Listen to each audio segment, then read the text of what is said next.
Peddi cinema promotion material, title glimpse మరియు posters అన్నీ Ram Charan cricket ఆడుతున్నట్లు చూపించాయి. దీనితో చాలా మంది ఉత్తరాంధ్ర నేపథ్యంలో సాగే ఈ సినిమాలో రామ్ చరణ్ గ్రామీణ క్రికెటర్ పాత్రను పోషిస్తున్నాడని అనుకున్నారు. ఈ సినిమా ఎక్కువగా స్పోర్ట్స్ యాక్షన్ ఎంటర్టైనర్గా తెరకెక్కింది. అయితే పెద్ది అనేది సరళమైన స్పోర్ట్స్ సినిమా కాదని, రామ్ చరణ్ కేవలం క్రికెటర్ పాత్ర పోషించడని వర్గాలు వెల్లడిస్తున్నాయి.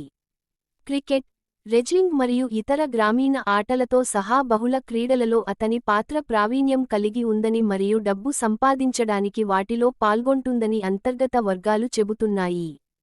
కథనంలో ముఖ్యమైన భాగం రెజ్లింగ్ చుట్టూ తిరుగుతుందని నివేదించబడింది. ఇది అతని తీవ్రమైన శారీరక పరివర్తనను కూడా వివరిస్తుంది. రామ్ చరణ్ పాత్ర కోసం మృగం లాంటి రూపాన్ని సాధించడానికి కోచ్ శివోహం మార్గదర్శకత్వంలో బరువైన, దృఢమైన శరీరాన్ని నిర్మించాడు. సుకుమార్తో కలిసి పనిచేసిన తర్వాత ఉప్పెన తో అరంగేట్రం చేసిన బుచ్చి బాబు సనా దర్శకత్వం వహించిన పెద్ది శక్తివంతమైన ఎపిసోడ్లతో నిండిన భావోద్వేగ నాటకం అని చెప్పబడింది. స్క్రీన్ ప్లే గ్రిప్పింగ్గా ఉందని మరియు క్లైమాక్స్ గూస్బంప్లను అందిస్తుందని భావిస్తున్నారు. ఈ సినిమా రెండవ సింగిల్ రాయ్ రాయ్ రారా మార్చి 2న విడుదల కానుంది. ఈ సినిమా ఏప్రిల్ 30న థియేటర్లలోకి రానుంది. జాన్వీ కపూర్ కథానాయికగా నటిస్తోంది.